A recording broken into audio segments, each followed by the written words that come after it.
Hello folks! So today I'm going to be finishing the edges of a Petit doll's house rug that I made, and it's a kit from Bobbie Schoonmaker or Schoonmaker, I'm sorry, I don't really know how to pronounce, from Micro Stitchery, and I really recommend her kits. They're super awesome sauce. And so today I'm just going to show you how to finish that. So let's get to it. As you can see, it's pretty small and also not square. So I'm gonna be trying to block that to be square and then turn over the edges, and then I'll get to putting a selvage in and then fringe on the short sides. Okay, so here we go. First thing, it says to really steam this.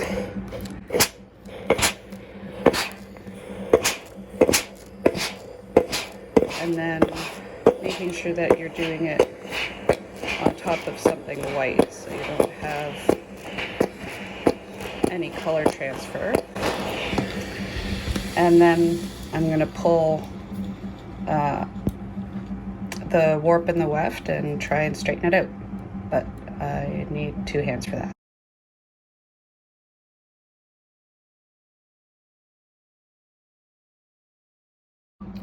Alrighty, so that's pretty good. That's probably as good as it's gonna get. So now I'm to iron it without steam, just to kind of set it. So I'm gonna do that. Let me see, oops, there we go. Let's see if I can do this one-handed.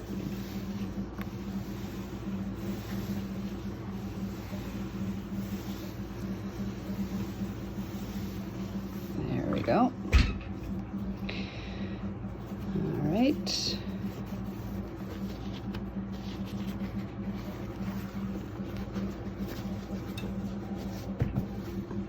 Okay, and now I'm to trim the edges to about 1/2 inch. So I'm going to do that.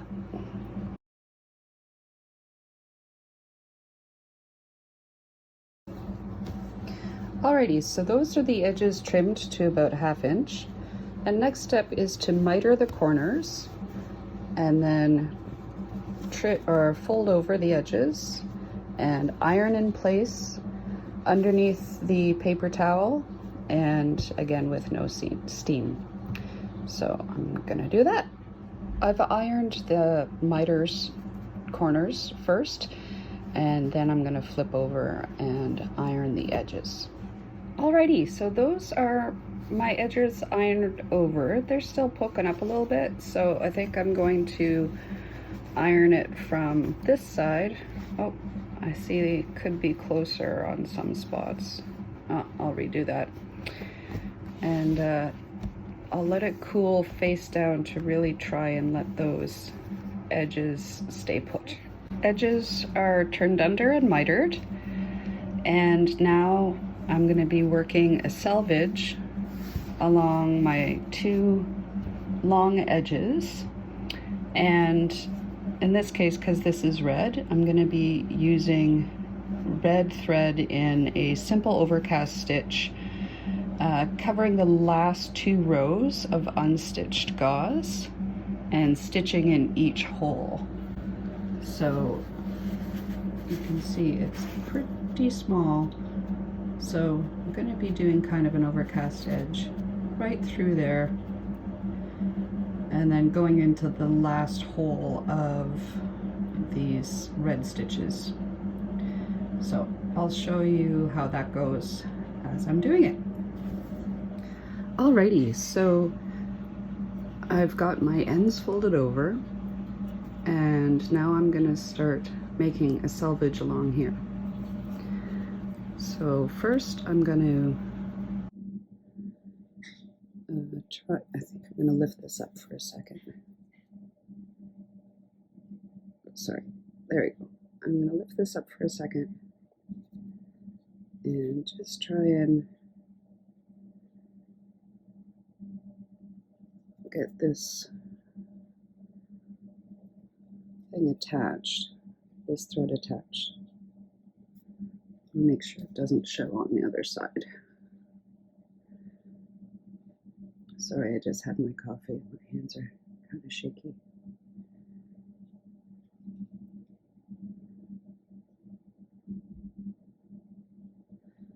And then I'm just going to kind of lock that in.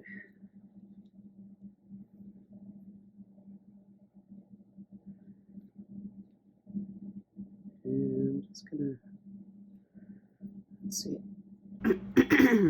Excuse me. Okay, I want this to go in right at the corner.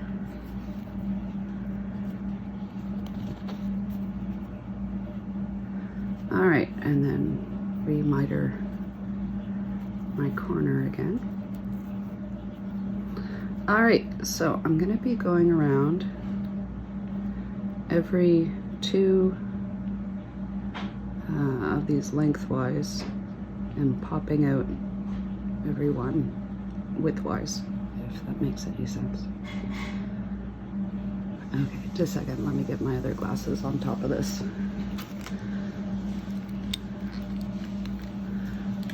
I need to wear 2 pairs of glasses here.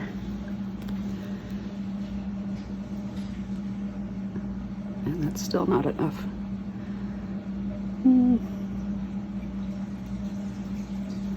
Here, just a sec.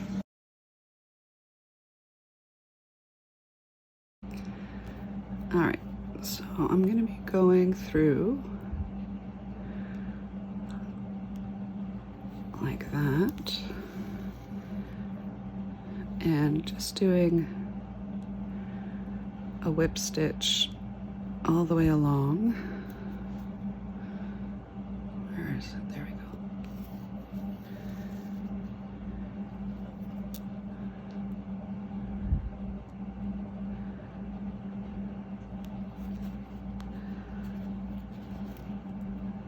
There we go.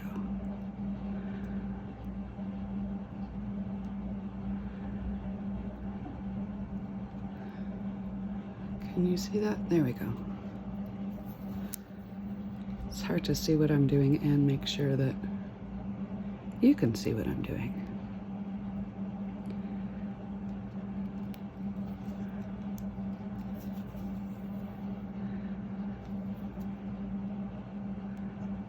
It's very precise work.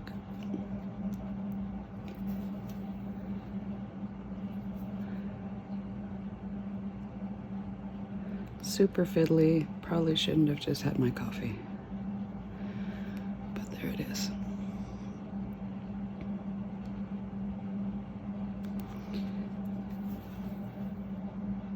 So it's just going in the same hole that the last edge stitches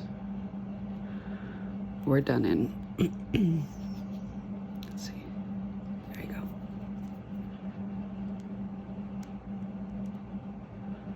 And I want to make sure I don't put the needle through this thread here and split the thread. And this is just one strand of embroidery floss, just like the whole piece is worked in.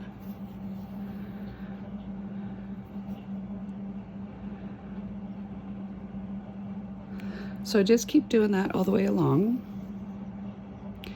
And I've done the other side, so you can see when it's finished, it's just a nice edge there, and it really does help. Where are you? There we go. It really does just help hold that down. So I'm just going to keep doing that all the way along until I have 2 sides just like that.